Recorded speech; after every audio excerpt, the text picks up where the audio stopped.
Good evening everyone. नमस्कार. आजच्या fellowship of the flute मध्ये तुमचं सगळ्यांचं स्वागत आहे. आपण गेले काही महिने, आय थिंक गुढीपाडव्यापासून आपण भगवद्गीता प्रवचनाला सुरुवात केली होती. सो आज आपण थोडे श्लोक म्हणूया आधी, जे आपण आज बघणार आहोत. प्लस त्याच्यासोबत माझा जो अमृत स्नानाचा जो अनुभव आहे तो सुद्धा मी शेअर करणार आहे. आणि ऑफकोर्स मेडिटेशन सेशन मध्ये आपण सगळेजण अमृत स्नान ऍट होम असं करणार आहोत. सो ज्यांना भगवद्गीता येते त्यांनी म्हणा माझ्यासोबत. आपण दुसऱ्या अध्यायावरती आहोत आणि श्लोक 54, 54 श्लोक. हा म्हणजे आपण असं पाहिलं की who are the partners in crime, म्हणजे कोण आपल्याला अ, असंयमाने वागायला, क्रोधाने वागायला, लोभाने वागायला भाग पाडतं, हे आपण पाहिलं होतं. तर आपल्याला ते उत्तरही मिळालं होतं की जी आपली इंद्रिय आहेत, म्हणजे आपली ज्ञानेंद्रिय जी आहेत, ही ज्ञानेंद्रिय जेव्हा अनालिसिस करतात आणि मटेरियल डिझायर्सना जास्त महत्व देतात, त्यावेळी आपण उद्युक्त होतो अशा प्रकारे कर्म करायला, ज्याचे आपल्याला नंतरही परिणाम भोगावे लागतील. सो हे ऐकल्यानंतर अर्जुन कृष्णाला विचारतो की अ, तो श्लोक आहे. अर्जुन उवाच स्थितप्रज्ञस्य का भाषा समाधिस्थस्य केशव स्थितधि किं प्रभाषेत किमासीत व्रजेत किम.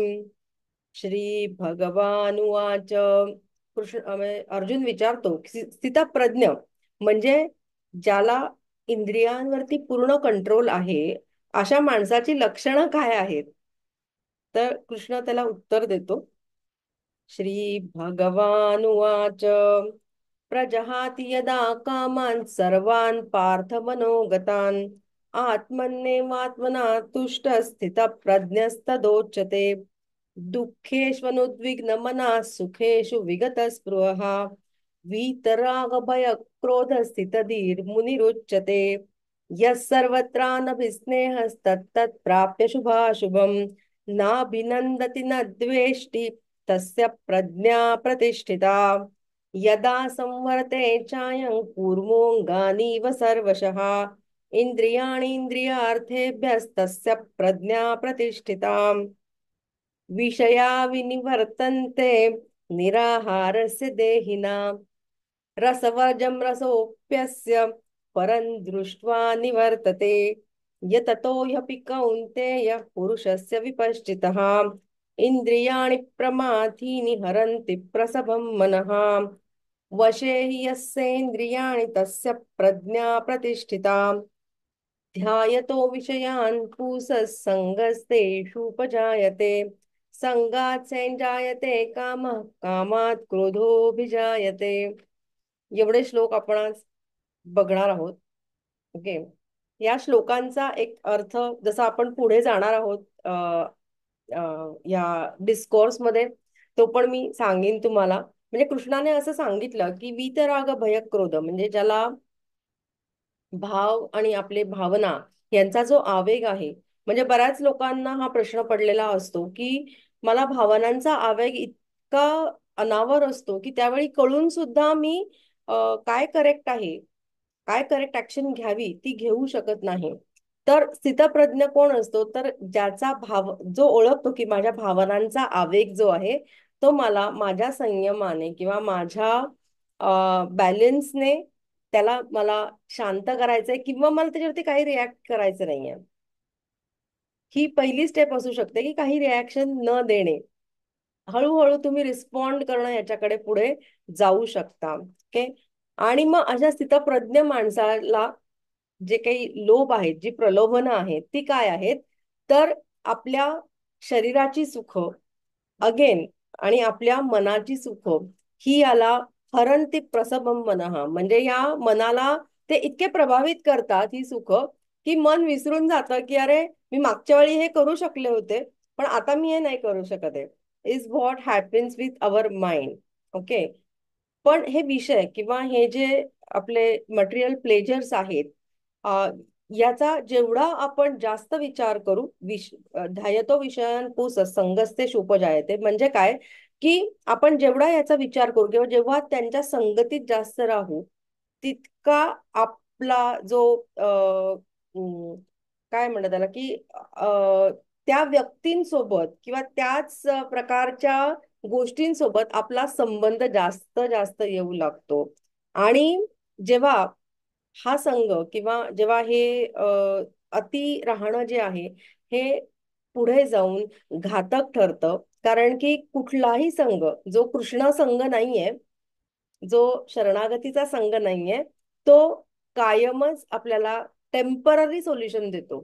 कायमचं सोल्युशन हे कधी देत नाही, टेम्पररी रेमेडी देतो. आणि म्हणून कधी ना कधीतरी मनुष्य पुन्हा एकदा त्याच सायकलमध्ये अडकतो. म्हणजे काम, क्रोध, मोह, मद, लोभ, मत्सर, पुन्हा तेच हे अडकत राहतो. इज व्हॉट ह्या गीतेच्या याचा अर्थ आहे.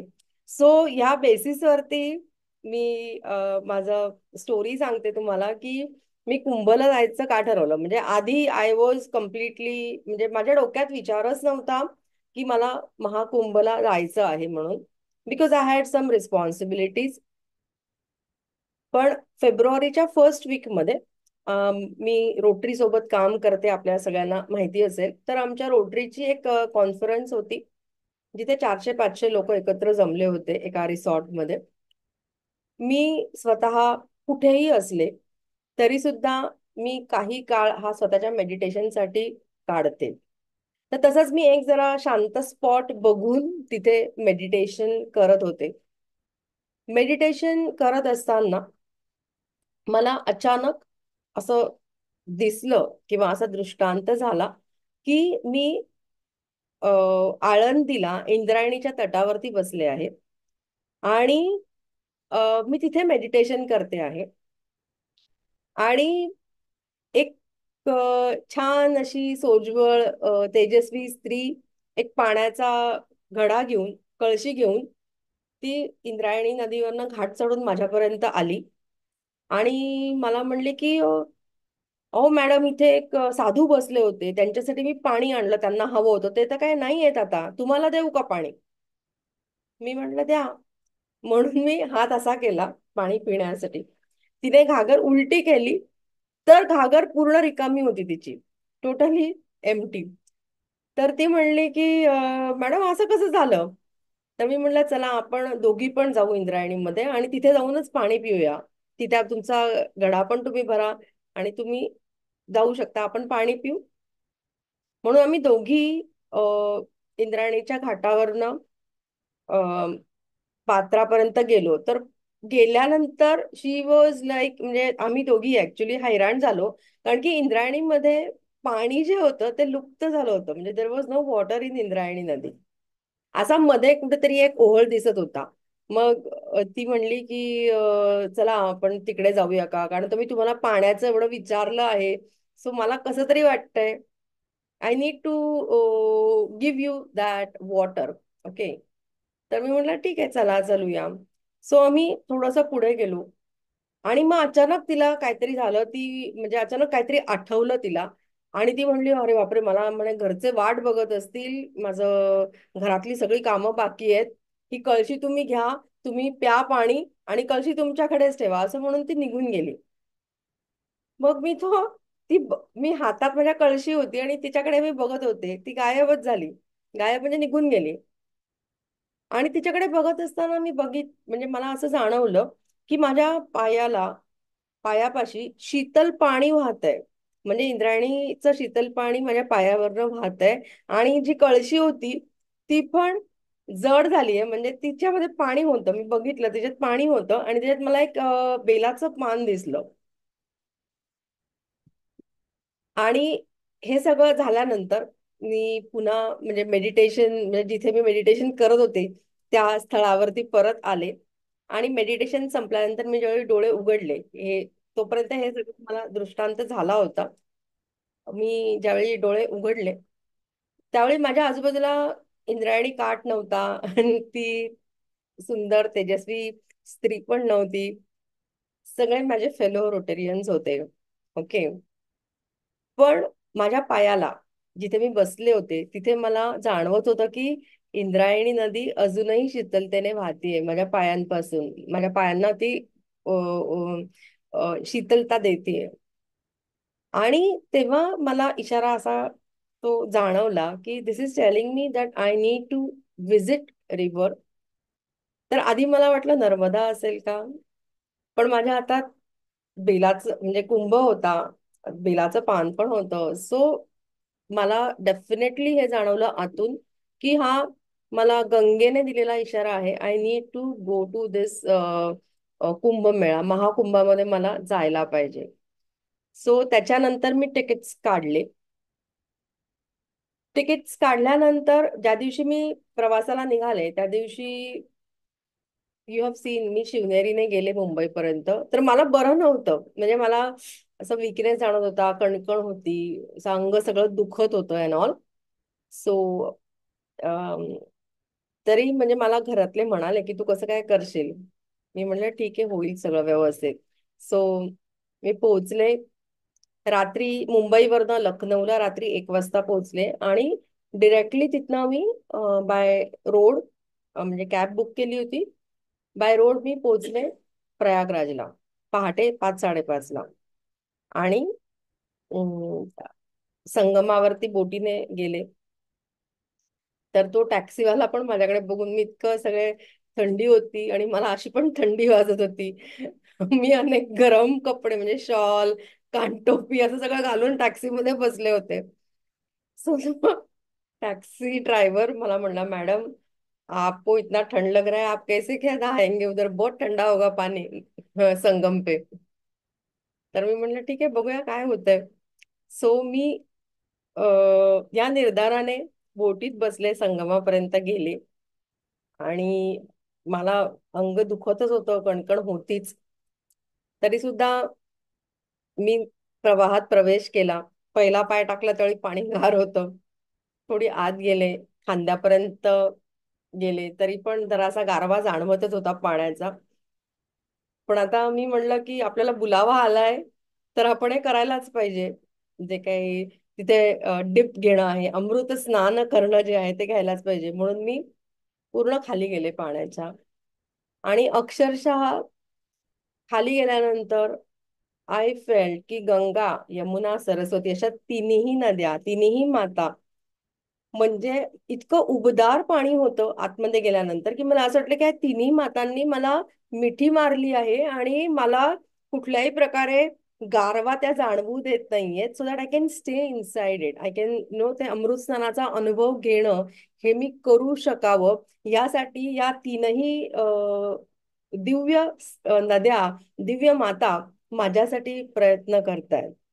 मी वरती आले सगळ्यांसाठी, म्हणजे माझे पूर्वज, माझे नातेवाईक स्वकीय, माझे फ्रेंड्स, माझे शिष्य आणि संपूर्ण युनिव्हर्स साठी मी नमस्कार करून किंवा सगळ्यांचं इष्ट चिंतून मी पुन्हा अ, अमृतस्नानासाठी डुबकी मारली आतमध्ये. 12 वेळा डुबकी मारणे असा एक तो रिवाज आहे. तर मी 12 वेळा डुबकी मारली आणि दरवेळी मला हाच अनुभव आला की आत गेल्यानंतर अतिशय उबदारपणा मला जाणवतोय. आणि ऑफकोर्स त्यांचं अस्तित्व मला जाणवत होतं. मग मी आले बाहेर चेंजिंग रूम मध्ये, कपडे बदलताना मला असं लक्षात आलं की अरे माझा जो काही विकनेस होता, कणकण होती, अंग दुखत होतं, ते सगळं पूर्णपणे गायब झालेलं आहे. काहीच त्रास नाहीये मला.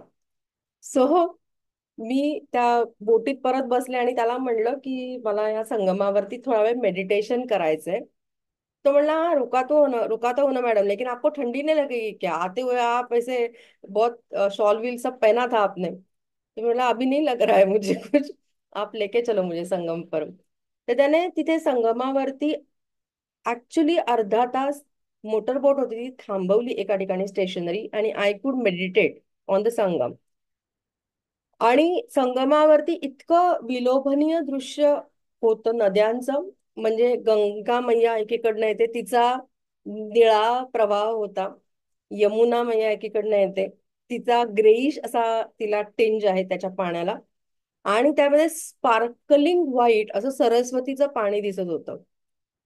आणि ते मेडिटेशन जे मी केलं तिथे, त्याने मला एवढी क्लॅरिटी आली विचारांमध्ये. आणि I could reflect on on so many things की ज्या मी इम्प्रूव्ह करायला पाहिजे किंवा मी नव्याने सुरू करू शकते.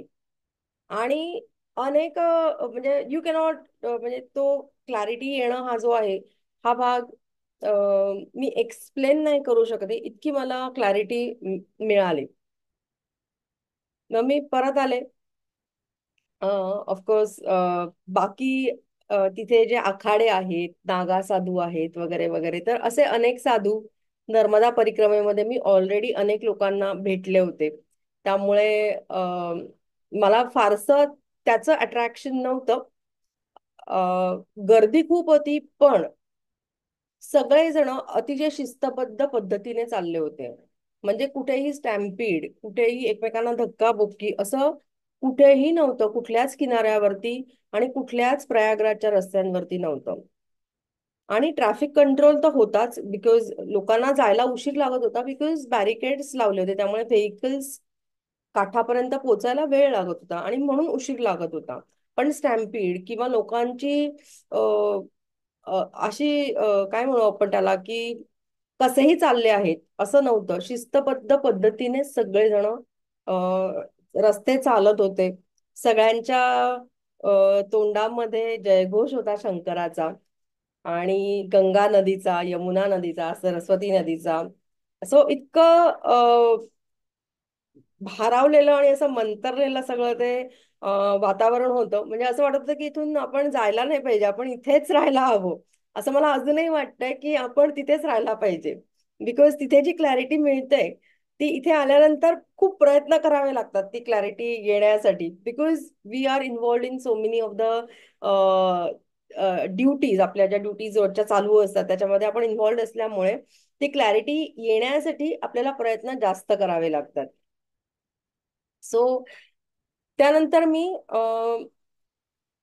मुंबईला पोहोचले.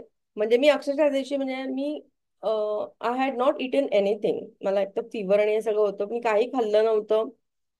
म्हणजे वेळच नव्हता खायला. आणि असा पण त्या दिवशी मी म्हणलं होतं की आपण आज फास्टच करूया, बिकॉज आपण अमृत स्नान करतोय तर.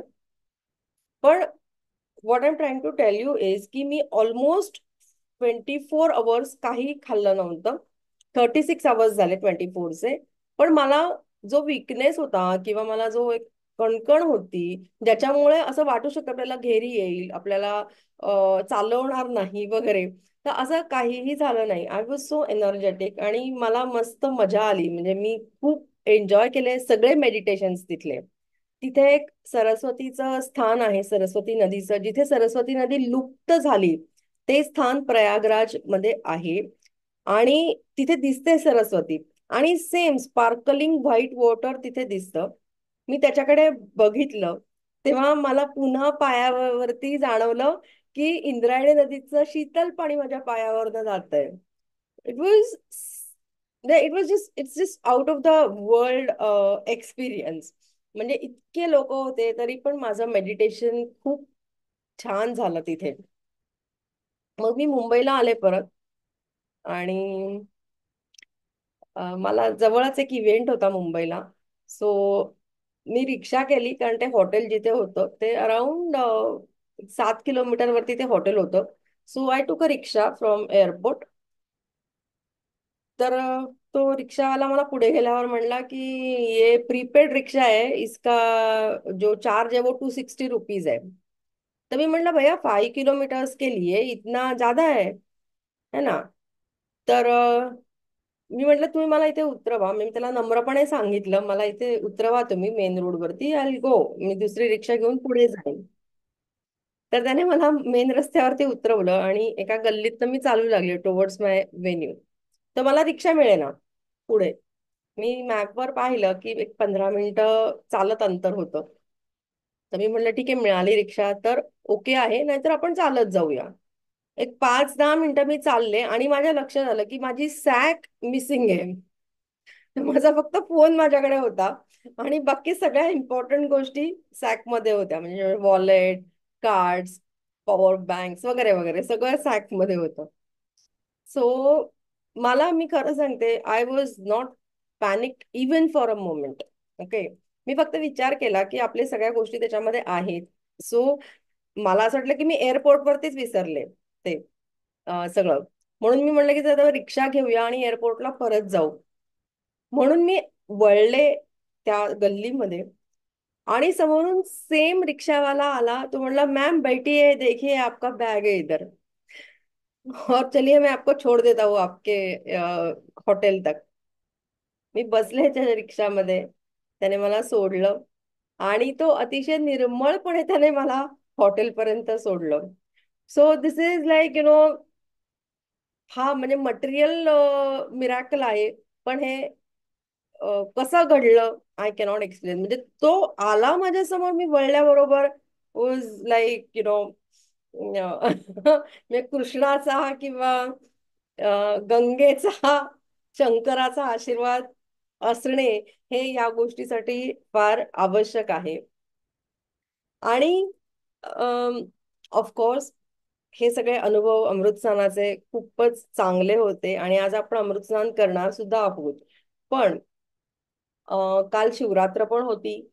मला जी स्त्री भेटली माझ्या दृष्टांतामध्ये, तिने माझ्या हातामध्ये कुंभ पण दिला.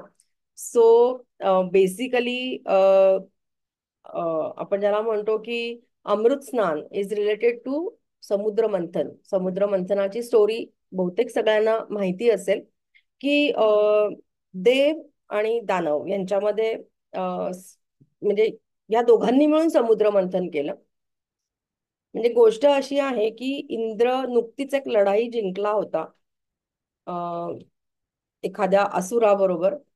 खूप मोठा विजय प्राप्त केला होता. तर दुर्वास मुनी जे होते ते त्याच्यावरती खूप खुश झाले, आणि त्यांनी त्याला एक दैवी पुष्पमाला दिली. तर इंद्राला आतून तर त्याचा अहंकार एकदम सुखावला गेला, अरे वा, आपल्याला अशी दैवी पुष्पमाला मिळतीये. पण दाखवायचं नव्हतं त्याला. म्हणून त्याने त्याच्या शेजारी जो ऐरावत उभा होता त्याच्या सोंडेवरती ती माळ ठेवली. पण ऐरावत जो आहे तो पण म्हणजे देवांचा हत्ती आहे ना तो, हत्तींचा राजा आहे. सो त्याला हे माहिती होतं की इंद्राच्या मनात काय चाललंय. म्हणून त्याने त्याची सोंड अशी हलवली की ती पुष्पमाला खाली पडली, रस्त्यावरती धुळीमध्ये पडली. आणि दुर्वास मुनींना अतिशय राग आला की इंद्राने या पुष्पमालेचा अपमान केलाय.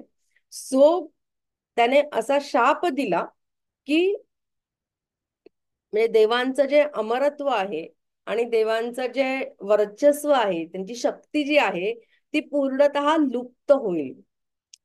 आणि हे ऐकल्यानंतर इंद्र हादरला.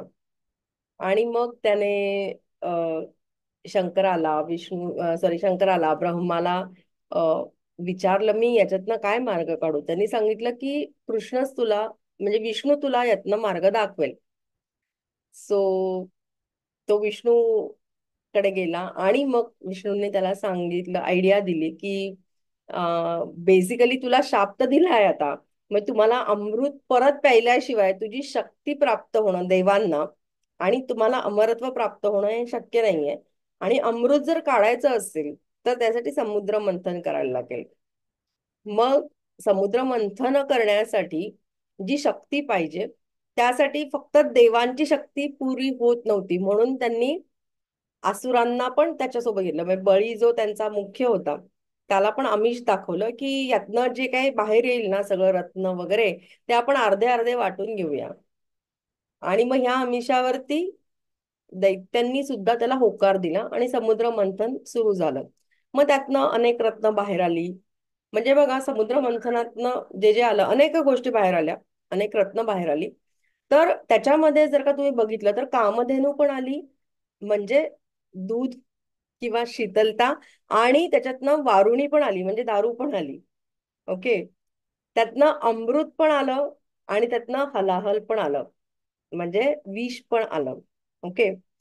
So basically we to understand की जो अमृताचा कुंभ आहे तो घेऊन धन्वंतरी आला वरती.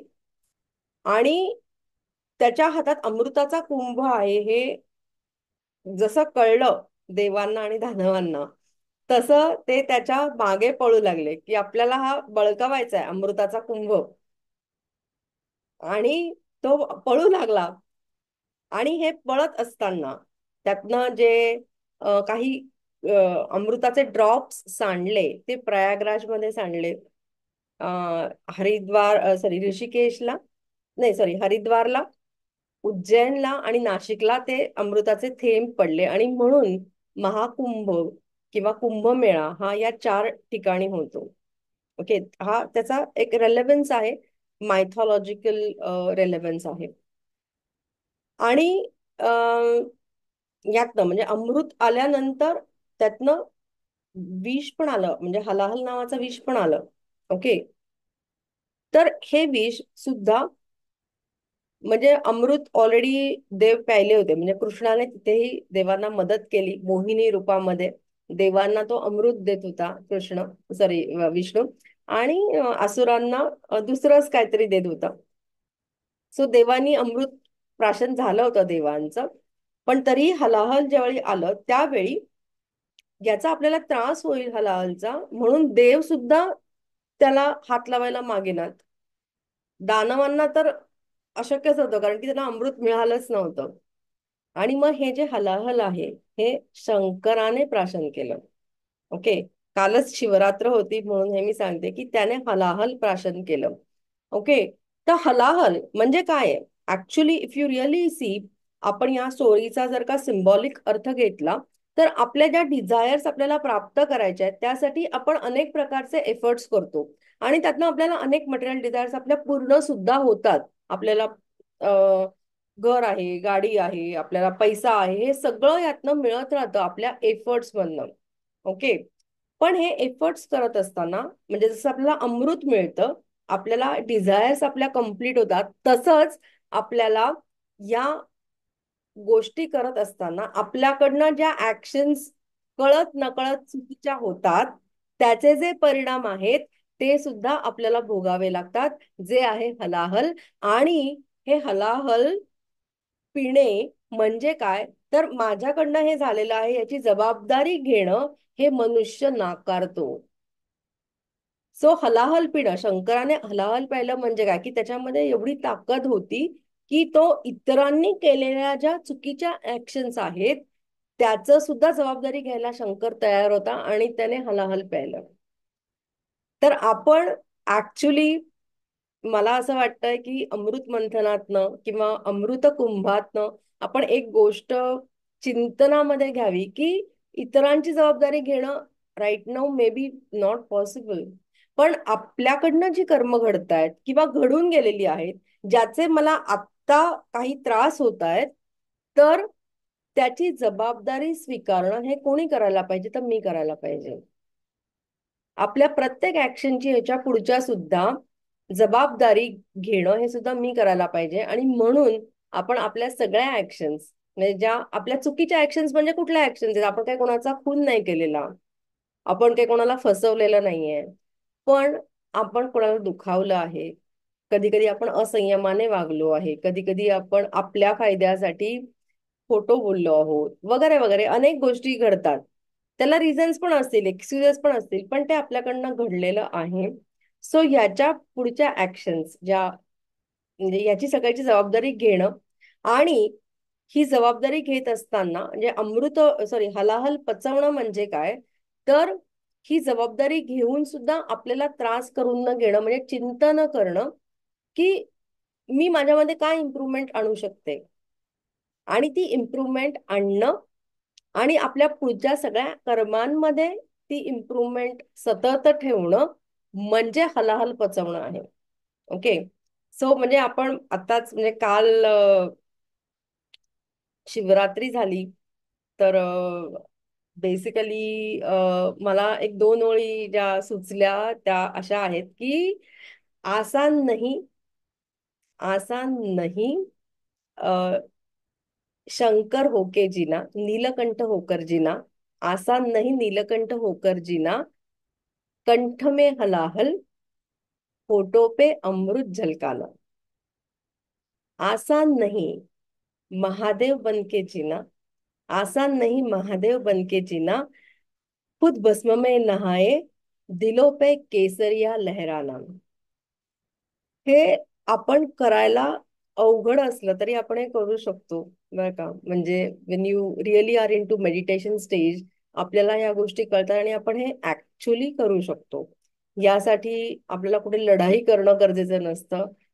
तर ही लढाई किंवा हे जे द्वंद्व आहे, हे आपल्याला आपल्याच मनाशी, आपल्याच इगोशी आपल्याला खेळायचं असतं. म्हणजे बेसिकली समुद्र मंथनाची सुरुवात जी झाली ती का झाली, त्याचा अर्थ जर का आपण समजून घेतला तर इंद्राचा इगो जो आहे, अहंकार जो आहे, तो जागेवर ठेवण्यासाठी, म्हणजे मिथ्या अहंकार वाढू न देणे, वास्तविक अहंकार जागृत करणे, यासाठी विचार मंथन, चिंतन, ध्यान म्हणजे काय, तर reflecting on your actions, introspecting and improvement on your actions, हे गरजेचं आहे.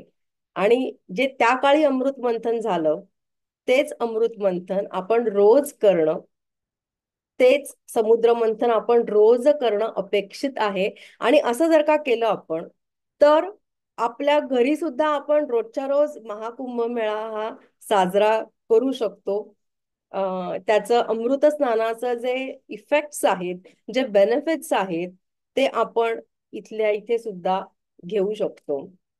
एक छोटस उदाहरण सांगते. मी आल्यानंतर, ऑफकोर्स मी आले, मी पहाटे 4:30ला मी पोहोचले पुण्यामध्ये आफ्टर दॅट इव्हेंट. आणि 8:30ला I was in the school, माझं योगा सेशन होतं. तर बेसिकली मला सगळेच म्हणत होते की तू कशी काय जाणार आहेस इतक्या लवकर, म्हणजे how will you keep up your with your energy. आणि नंतर पण अपॉइंटमेंट्स होत्या.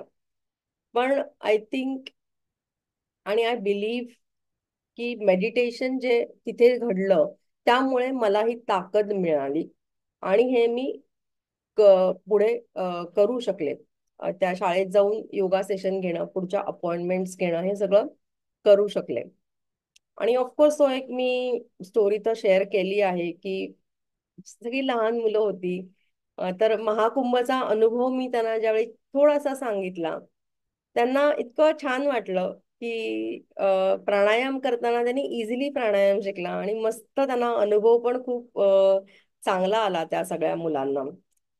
सो बेसिकली अमृत मंथन किंवा समुद्र मंथन, विचार मंथन, चिंतन, हे आपल्या रोजच्या आयुष्यात घडणं गरजेचं आहे.